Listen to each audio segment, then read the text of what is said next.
Police असल्याची बतावणी करून फसवणूक करणाऱ्या तोतया पोलिसाला पनवेल शहर पोलिसांनी गजाआड केले असून अधिक तपासात तो रायगडमधील होमगार्ड असल्याचे निष्पन्न झाले आहे। त्याच्या अटकेमुळे पनवेल शहर तसेच खांदेश्वर पोलीस ठाण्याच्या हद्दीतील बतावणीचे 2 गुन्हे उघडकीस आले आहेत।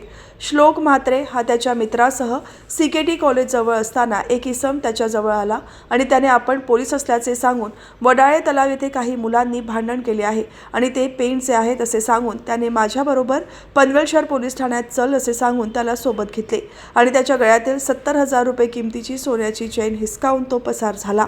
याबाबतची तक्रार सदर मुलाने पोलीस ठाण्यात करताच वरिष्ठ पोलीस निरीक्षक नितीन ठाकरे यांच्या मार्गदर्शनाखालील पोलिसांच्या पथकाने मुलाने दिलेल्या माहितीच्या आधारे शोध घेत आरोपी हा रायगड परिसरात लपला असल्याचे निष्पन्न झाले। त्यानंतर विशेष पथकाने आरोपी रोहित अनिल भोसले याला ताब्यात घेतले आहे। पनवेल आणि नवी मुंबईच्या ताज्या घडामोडींसाठी मल्हार टीव्ही न्यूज सबस्क्राइब करा आणि बेल आयकॉन दाबून रहा अपडेट।